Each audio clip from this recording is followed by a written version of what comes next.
Bismillahir Rahmanir Rahim. In the blazing deserts of Mecca, where the sands themselves burned like fire, there walked a man who had no freedom, no family, and no power. Only faith.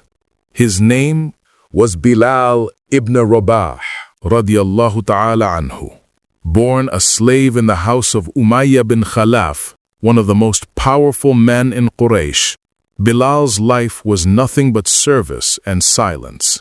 But then, the message of a new prophet began to echo through Mecca's valleys. La ilaha illallah, there is no God but Allah. And when those words reached Bilal's heart, something within him awakened. He knew this was truth, pure, liberating truth. And he whispered the Shahada. There is no God but Allah, and Muhammad is his messenger. When his master discovered it, rage filled the air. Bilal was dragged to the burning sands at midday. They lay him on his back, pressed a massive stone upon his chest, and shouted, "Deny Muhammad, say you worship our gods." But the only sound that escaped his lips was love. Ahad, Ahad, one God. Over and over again. Every lash, every burn only drew him closer to the one he loved. This was not the cry of a stubborn man. It was the voice of love. His body was crushed, but his heart was free. He no longer saw the pain. He saw the beloved behind it. That's why his worship was not burden, it was connection. Word of his suffering spread through Mecca until it reached the gentle heart of Abu Bakr as-Siddiq radiyallahu ta'ala anhu, the closest companion of the Prophet sallallahu alaihi wasallam. He rushed to the place where Bilal lay half buried in sand. Seeing the cruelty before him, Abu Bakr confronted Umayyah bin Khalaf. "How long will you torture this innocent man?" Umayyah sneered. "Then buy him, if you pity him so much." Without hesitation, Abu Bakr took out his gold and said, "I will buy him for the sake of Allah."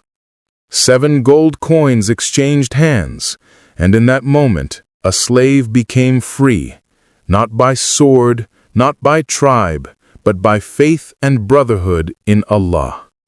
The Prophet Muhammad sallallahu alaihi wasallam welcomed Bilal not as a freed slave, but as a brother. He loved his voice, pure, humble, trembling with love, and one day he said, "Bilal, stand and call the adhan." For the first time in history, the words Allahu Akbar rose into the sky. From the voice of a man once silenced, now chosen to awaken hearts. Years later, the Prophet ﷺ would say, "O Bilal, I heard your footsteps in paradise." Because freedom is not when chains break. Freedom is when faith enters the heart. When the Prophet ﷺ passed away, Bilal could not bear to call the adhan anymore. Each word reminded him of the Prophet he loved, the one who had shown him his beloved, Allah. He left Medina, weeping, saying, "How can I call the adhan for the Messenger of Allah when he is no longer here to answer?"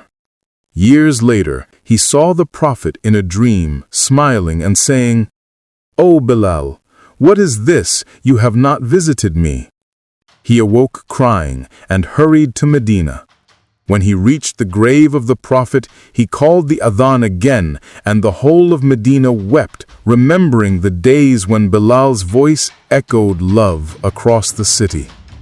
So the story of Bilal ibn Rabah radiyallahu ta'ala anhu reminds us, true liberation is not from the world's masters. It is from the self, from fear, from everything that stands between the heart and its beloved. Bilal's love for Allah transformed his worship. Even in pain, he found joy.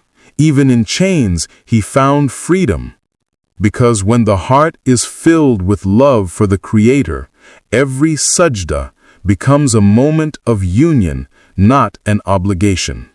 That is the first step to truly enjoying prayer. Not just knowing how to pray, but knowing whom you are praying to.